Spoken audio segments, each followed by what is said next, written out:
السلام علیکم ورحمۃ اللہ وبرکاتہ۔ آج ہمارا وضو کا ایپیسوڈ نمبر 3 ہے۔ آج کی اس ویڈیو میں ہم 4 باتیں سیکھیں گے۔ نمبر 1 یہ ہے کہ وضو میں انجیکشن لگوانے سے کیا وضو ٹوٹ جاتا ہے یا نہیں۔ دوسرے نمبر پر یہ ہے کہ قرآن مجید کو چھونے کا کیا حکم ہے بغیر وضو کے۔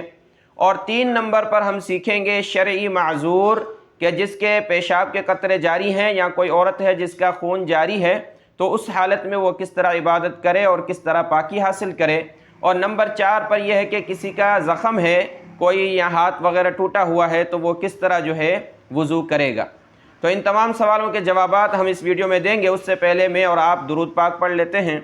اللہم صلی علی محمد وعلی آل محمد كما صليت على إبراهيم وعلى آل إبراهيم إنك حميد مجيد اللهم بارك على محمد وعلى آل محمد كما باركت على إبراهيم وعلى آل إبراهيم إنك حميد مجيد۔ تو آتے ہیں پہلے سوال کی طرف۔ پہلا سوال یہ ہے کہ اگر ہمارا وضو ہے اور کسی وجہ سے ہمیں انجیکشن لگوانے کی ضرورت پڑ رہی ہے تو کیا اس انجیکشن سے ہمارا وضو ٹوٹ جائے گا یا باقی رہے گا؟ تو اس کا جواب یہ ہے کہ دیکھیں، انجیکشن 2 طریقے کے ہوتے ہیں۔ ایک ہوتا ہے کہ جب ہم خون ٹیسٹ کرواتے ہیں تو وہ جو رگ میں لگتا ہے انجیکشن، جس سے خون بلڈ یعنی واپس آتا ہے اس میں، جس طرح وہ لیبارٹری میں چیک کرتے ہیں۔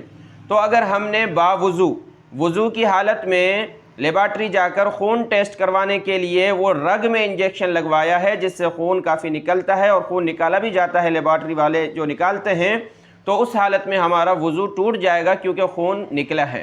اور جو عام طور پر انجیکشن ہم لگواتے ہیں بخار وغیرہ میں، جس کو سوئی کہتے ہیں، وہ سوئی جب داخل ہوتی ہے نس میں اور اس سے جو ہے وہ ایک دوائی اندر داخل ہوتی ہے نس میں، تو اس سے خون نہیں نکلتا تو اس سے وضو نہیں ٹوٹے گا۔ اگر کسی وجہ سے کسی نے یہ سوئی لگوائی جو عام نارمل ہے بخار کی وجہ سے یا کسی بیماری میں، تو اس سے کافی خون نکل آیا تو اس سے بھی وضو ٹوٹ جائے گا۔ ویسے عام طور پر انجیکشن سے وضو نہیں ٹوٹتا، اور وہ جو خون ٹیسٹ کروانے کے لیے رگ میں لگواتے ہیں اس سے وضو ٹوٹتا ہے۔ تو یہ ایک سوال کا جواب ہوا۔ دوسرے نمبر پر یہ ہے کہ قرآن مجید کو چھونا۔ دیکھیں، قرآن مجید میں سورۃ الواقعہ میں اللہ تبارک و تعالی کا ارشاد ہے، لا یمسہ الا المطہرون۔ یہ اللہ کا پاک کلام ہے، اس کو پاک لوگ چھوئیں، ناپاک لوگ نہ چھوئیں۔ تو اس طرح یہ کہ جس کا وضو نہیں ہے اور جو ناپاک ہے یعنی اس پر غسل لازم ہے، وہ قرآن مجید کو چھو نہیں سکتا۔ بغیر وضو والا جو ہے چھو نہیں سکتا، صرف تلاوت کر سکتا ہے اگر وہ حافظ ہے، اس کو یاد ہیں صورتیں۔ لیکن جو ناپاک ہے، جس پر غسل لازم ہے، اس کو یعنی غسل فرض ہے اس پر، تو اس ناپاکی کی حالت میں نہ وہ قرآن مجید چھو سکتا ہے اور نہ ہی قرآن مجید کی تلاوت کر سکتا ہے۔ اسی طریقے سے وہ عورت جس کا حیض یعنی ماہواری چل رہی ہے، استحاضہ، نفاس وغیرہ جو بچے کے پیدائش کے بعد خون وغیرہ نکلتا ہے وہ چل رہا ہے تو وہ ناپاک ہے، تو اس حالت میں وہ تلاوت بھی نہیں کرے گی اور قرآن مجید کو چھوئے گی بھی نہیں۔ تو قرآن مجید کو چھونے کے لیے ضروری ہے کہ ہم وضو کر لیں۔ وضو پانی سے ہوتا ہے، اور اسی طریقے سے مٹی، جو تیمم کا ذکر آئے گا کل کی ویڈیو میں، اس مٹی سے پاکی حاصل کی یا وضو کے ذریعے پاکی حاصل کی تو ہم قرآن مجید کو چھو سکتے ہیں۔ کون سی حالت ہے جب ہم بغیر وضو کے قرآن مجید کو چھو سکتے ہیں؟ وہ یہ حالت ہے کہ قرآن مجید آپ کے سامنے ہے اور اس طرح ہے کہ اگر ہم نے اس کو نہیں چھوا، نہیں اٹھایا تو وہ ڈوب جائے گا۔ ایسی حالت میں ہے کہ وہ گر جائے گا، نعوذ باللہ ڈوب جائے گا پانی میں یا پھر آگ میں گر جائے گا۔ سامنے آپ کے ہے قرآن اور آپ بے وضو ہیں، وضو نہیں ہے، تو اس وقت آپ جلدی سے جا کر اٹھا سکتے ہیں اور حفاظت کر سکتے ہیں، صحیح جگہ پر اس کو رکھ سکتے ہیں۔ اس حالت میں آپ کو گناہ نہیں ملے گا۔ اور اگر بسا اوقات کبھی انسان تلاوت کر رہا ہے، قرآن مجید رکھا ہوا ہے، وضو تھا، ہمارا عورت ہے یا مرد ہے، وضو تلاوت کر رہے ہیں، اچانک وضو ٹوٹ جاتا ہے، انسان ہے، تو اس حالت میں کیا کرے گا؟ تو جو کپڑا ہے جو اس سے قرآن مجید سے ٹچ نہ ہو، ایک ہوتا ہے قرآن مجید کے اوپر ہم نے جو ہے خوبصورتی کے لیے کپڑا اس میں لگایا ہوا ہوتا ہے جو قرآن مجید کے ساتھ ہی فکس ہوتا ہے، تو اس کے اوپر نہیں اٹھا سکتے، وہ تو اس کا جز بن گیا، اس میں فکس ہے، ٹھیک ہے۔ الگ سے ایک کپڑا ہو، اس سے آپ اٹھا لیں، کوئی غلاف ہو، کپڑا ہو، اس سے اٹھا کر آپ رکھ سکتے ہیں۔ اسی طریقے سے اگر کسی عورت نے دستانے پہنے ہوئے یا کسی مرد نے اگر دستانے پہنے ہوئے ہیں تو اس دستانوں کی حالت میں وہ نہیں اٹھا سکتا، کیونکہ یہ فکس ہو گیا، یہ دستانے پہننا ایک جز ہے، انسان پہنتا ہے اس کو، الگ سے ایک کپڑا ہو اس میں وہ قرآن مجید یعنی اس کپڑے کے ذریعے اٹھا کر عارضی طور پر وہاں رکھ سکتے ہیں کہ میرا وضو ٹوٹ چکا ہے۔ دو چیزیں ہو گئیں۔ تیسرے نمبر پر ہے معذور کا وضو۔ شرعی معذور وہ ہے کہ ایک پیشاب کے مریض ہوتے ہیں، بڑی عمر کے ہیں یا ویسے نوجوان ہیں، جو بھی ہو، پیشاب کے قطرے اس کے مسلسل جاری ہیں، رکتے ہی نہیں ہیں، یا اسی طریقے سے عورت ہے، اس کا خون مسلسل جاری ہے، رکتا نہیں ہے، یا ایسے مرد یا عورت ہے جو بھی، اس کی ریح یعنی ہوا خارج ہوتی ہے جو پچھلی شرمگاہ سے، جس سے وضو ٹوٹ جاتا ہے، تو وہ اس کی ریح کا نکلنا اس کی ایک بیماری ہے جو مسلسل اسے لگی ہوئی ہے، اور وہ کسی وقت بھی اس کو افاقہ نہیں ہوتا، تو یہ ایک شرعی معذور کہلائے گا۔ کس طرح اس کا وضو ہوگا، کس طرح اس کی نماز ہوگی؟ تو دیکھا جائے گا کہ ایک کمپلیٹ وقت اسی بیماری میں گزر جاتا ہے۔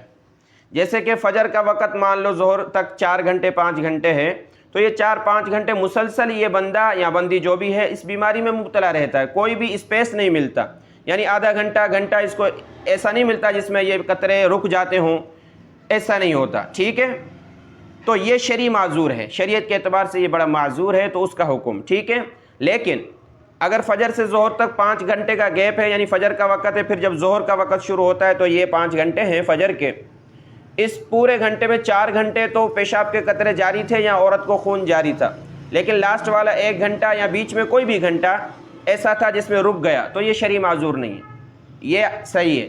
یعنی وہ 4 گھنٹے بیماری والے تو یہ رکا رہے گا، جب بھی اس کو رکیں گے قطرے اور خون وغیرہ یا ریح کی بیماری یعنی ہوا نکلتی ہے، وہ جب رک جائے گی تو اس کو ٹائم مل گیا، اب اس ٹائم میں وضو کرے گا اور نمازیں پڑھے گا، یہ شرعی معذور نہیں۔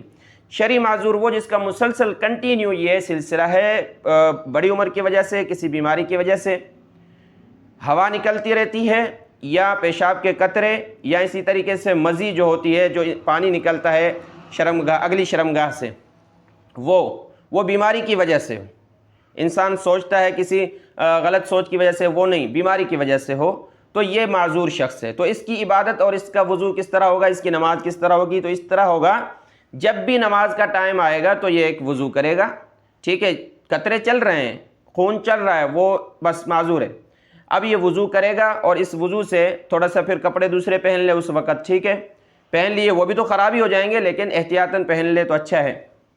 اب اس میں وہ فرض پڑے گا، جیسے کہ فجر نماز ہے، فجر کی فرائض پڑھے، سنتیں جو بھی ہیں پڑھ لی، عبادت کر لی۔ اب جب دوسرا ٹائم شروع ہوگا ظہر کا، تو اس کا یہ وضو ختم ہے، اب دوسرا ظہر کے لیے دوسرا وضو کرے گا، کپڑے چینج کر سکتا ہے تو اچھا ہے۔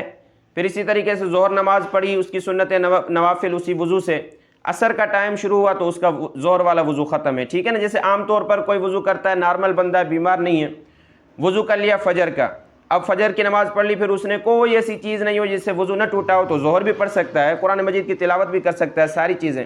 لیکن یہ معذور بندہ جو ہے، اس کا صرف ایک نماز کے لیے ایک وضو ہوگا، پھر دوسری نماز کے لیے دوسرا وضو، اور اسی دوران شریعت کی طرف سے لازم ہے کہ یہ علاج کرواتا رہے۔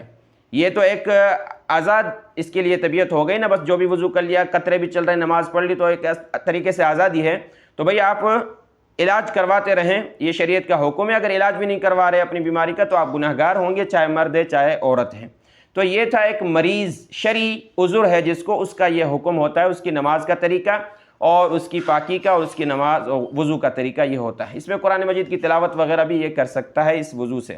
اور وہ جو کپڑے ہیں زیادہ ناپاک نہیں ہونے چاہیے، مسجد میں اگر پلیتی ہوتی ہے، مسجد جائے گا تو مسجد نہیں جائے، گھر میں ہی نماز پڑھ لے اور اس میں احتیاط کرے، پیشاب کے چھینٹوں سے بچنا بڑی اس کے لیے وعید آئی ہے جو نہیں بچتا، ٹھیک ہے۔ یہ 3 چیزیں ہو گئیں۔ چوتھے نمبر پر ہے زخم ہو گیا، نارمل بندہ ہے، کہیں گر گیا حادثے میں، ایکسیڈنٹ ہو گیا، چوٹ لگ گئی، پٹی لگی ہوئی پلاسٹر، اب یہ پلاسٹر اور یہ پٹی وغیرہ جو ہے اس پر وضو کرنا ہے، نماز پڑھنی ہے، کس طرح کریں گے؟ تو اس کے لیے دوسرے اعضاء جو ہیں، فیس دھونا ہے، منہ دھونا ہے، دھو لیا، مسح کر لیا، ایک بازو کلیئر ہے، صحیح ہے، اس کو دھو لیا، دوسرے پہ پٹی ہے، تو اس ہاتھ سے جو ہے پانی لیا، مسح کہتے ہیں یعنی ہاتھ گیلا ہو، ٹھیک ہے، ہاتھ سے یہ پانی لیا، اس پہ ایسے مسح کر دیا، یہ دیکھیں ایسے کر کے مسح کر دیا، بس اس کو مسح کر دیں گے، زیادہ گیلا نہیں کریں گے، گیلے سے نقصان ہوتا ہے زخم کو۔ اوپر پٹی ہے، پٹی کے اوپر سے یہ کر دیا تو شریعت کی طرف سے آپ کا ہو گیا وضو، آپ اس سے عبادت کر سکتے ہیں۔ تو یہ ہوتا ہے اس کا، یہ 4 چیزیں ہوئیں۔ یہ ایپیسوڈ 3 تھا، کل کی چیز بیان میں انشاءاللہ ہم تیمم، مٹی سے پاکی حاصل کرنا سیکھیں گے۔ آپ ان چیزوں کو دیکھ لیں، یاد کر لیں، اور اگر کسی کا سوال ہو تو آپ کمنٹ کر سکتے ہیں۔ اللہ آپ کو جزائے خیر عطا فرمائے۔ السلام علیکم ورحمۃ اللہ وبرکاتہ۔